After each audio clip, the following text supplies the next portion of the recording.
Thank you, Mr. Speaker. I beg to move that leave be given to bring in a bill to require producers of packaging products to assume responsibility for the collecting, transportation, recycling, disposal, treatment and recovery of those products and for connected purposes. In recent years, Members of Parliament have worked hard on this issue in an attempt to safeguard our wildlife and oceans for our future generations, and I pay tribute to their efforts and grateful for colleagues across the House for their support for this bill. Packaging pollution first came to my attention over 10 years ago whilst working as an advisor to Welsh ministers in the Welsh Government.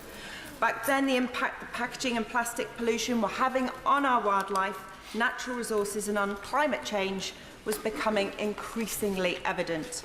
And that's why in Wales we introduced the 5p charge on single-use carrier bags that since 2011 in Wales has resulted in a 71% reduction in their usage, a perfect example of the difference that can be made when a government acts. The UK government followed Wales in England 4 years later, but since their commitment to addressing the overwhelming amount of single-use and non-recyclable packaging that we use every day can at best be described as erratic. David Attenborough recently said, "Wherever I go, whether it be in the mountains, on the moors or on the coast, there's discarded plastic everywhere." The government hasn't a clue. By the time they act, it will be too late. And only last week, tests carried out by Greenpeace found that even in the remotest parts of Antarctica, that there is contamination with microplastics. Not only is this ruining one of the most pristine environments on the planet, but the tiny shards of plastic, often less than a 20th of a millimetre wide, can be mistaken for prey for tiny marine animals. Those microplastics then make their way up the food chain, potentially inflicting harm on larger animals such as seabirds and whales, as well as getting into our food chain via shellfish. My father spent 2 years in Antarctica with the British Antarctic Survey from 1961 to 63. And I'm really proud of the pioneering work that he carried out there, and even more proud that this was recognised by the naming the McMorrin Glacier after him. Growing up, I remember many stories of life from him, of life in that vast, beautiful, untouched landscape, how the natural world shaped him. His passion for the environment and his determination to change things has stayed with me. It's unthinkable to think that our actions today are threatening those previously untouched landscapes and many others just on our doorstep. So we have now reached a crisis point. In Cardiff, clean-up volunteers described seeing piles of takeaway cartons, broken up polystyrene, and even a swan's nest made of plastic bottles on the banks of our rivers. And the founder of Cardiff Rivers Clean-up Group said, "There is a huge opportunity now. People want to make a difference, but governments just need to be stronger. Stop talking and just do it."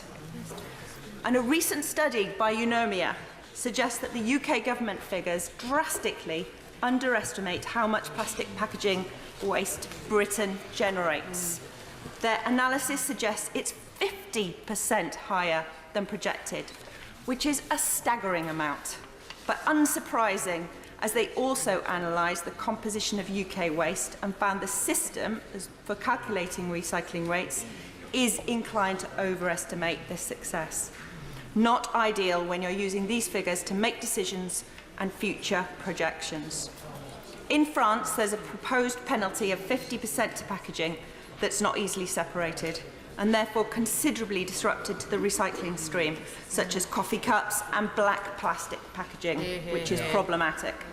Why aren't we doing it? But instead of just introducing a higher penalty, this government needs to address a common complaint of producers that the current system does not substantially reward and therefore encourage recyclability in product design.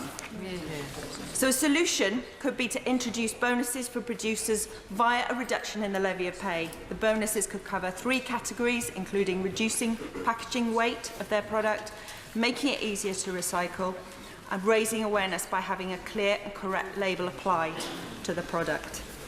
But why is this bill so important, Mr. Speaker? Crucially, without this extended producer responsibility enshrined into law, the cost of recycling falls to councils that are already struggling to pay for social care, for education, for community services, while also being asked to pick up the tab for recycling and waste management. Currently, businesses that handle packaging are required by law to pay for recycling and recovery via compliance schemes, where the more packaging they produce, the more they pay. But between 2014 and 2016, the average revenue from that compliance was around 60 million a year. But the estimated costs of delivering those recycling services across local authorities is nearly £600 million a year. So even if local authorities benefited from the full amount, this only amounts to 10% of the costs borne by local authorities. A cheap form of compliance for producers, but one means that others pay the cost of ensuring recycling and proper disposal of its products at the end of their life cycle is absolutely necessary. As a result, research shows that half councils in the UK have had to cut budgets for collections and communications advertising for their curbside plastics recycling. So this bill aims to encourage producers to take responsibility not only for the product but also for its disposal, to be responsible for the clean-up and not just contribute to it. It aims to encourage producers to innovate and to change the packaging of their products, to contribute more to getting better recycling infrastructure for all councils where their product is consumed. And more importantly, it's what the British public are calling out for. A recent study showed that almost all 16 to 75-year-olds in the UK are concerned about this problem, plastic waste on the environment. 54% willing to buy more products made from recycled materials. But there's only so much that consumers can do if alternatives are not available. In my own constituency of Cardiff North, students in Robina Primary School have started their Kids Against Plastic Pack It In campaign, where children collecting crisps and chocolate wrappers post them back to the manufacturers with a letter asking them to switch to packaging that can be recycled. A positive campaign that gives our generation a voice. But are the producers listening? No one knows where you go. Some supermarkets are willing to play their part and listen to customers, but they can't force those independent producers to change their packaging. And manufacturers also welcome this legislation to help innovation and drive growth. That is why I'm urging the UK government to take heed, work with me on this bill and respond to the growing number of voices becoming more and more frustrated by being unable to prevent packaging pollution. The BBC's Blue Planet has had a massive impact on our psyche. Who can forget, Mr. Speaker, the image of the turtle wrapped in a plastic sack, or the photo of the stork wrapped in a plastic bag? If the UK government don't use their power to legislate properly, then these images are going to keep on coming. I commend this bill to the House. Order. The question is that the honourable member have leave to bring in the bill. As many as are of that opinion say aye. Aye. Of the contrary, no. I think the ayes have it. The ayes have it. Who will prepare and bring in the bill? Mary Cray, Zach Goldsmith, Ben Lake, Kerry McCarthy, John McNally, Dr Matthew Offord, Joe Platt, Liz Saville-Roberts, Mr Barry Shearman Alex Sobel, Matt Weston and myself.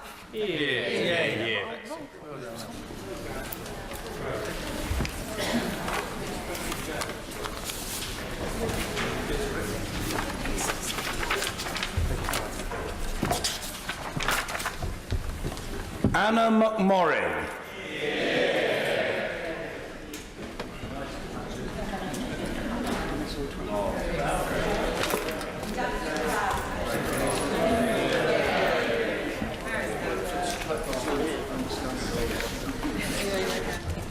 Packaging Extended Producer Responsibility Bill. Second reading what day?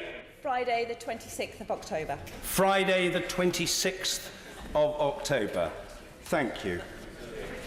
Order. The clerk will now proceed to read the orders of the day. European Union Withdrawal Bill. Further consideration of Lord's amendments. Now. Thank you. I remind the House that financial privilege is engaged by Lord's Amendment 3. Colleagues, we will begin with Lord's Amendment 51 and the opposition amendment to it, with which we will consider the other amendments and motions listed on the selection paper. To move Amendment A to Lord's Amendment 51, I call Sir Keir Starmer. Thank you, Mr. Speaker. I rise to move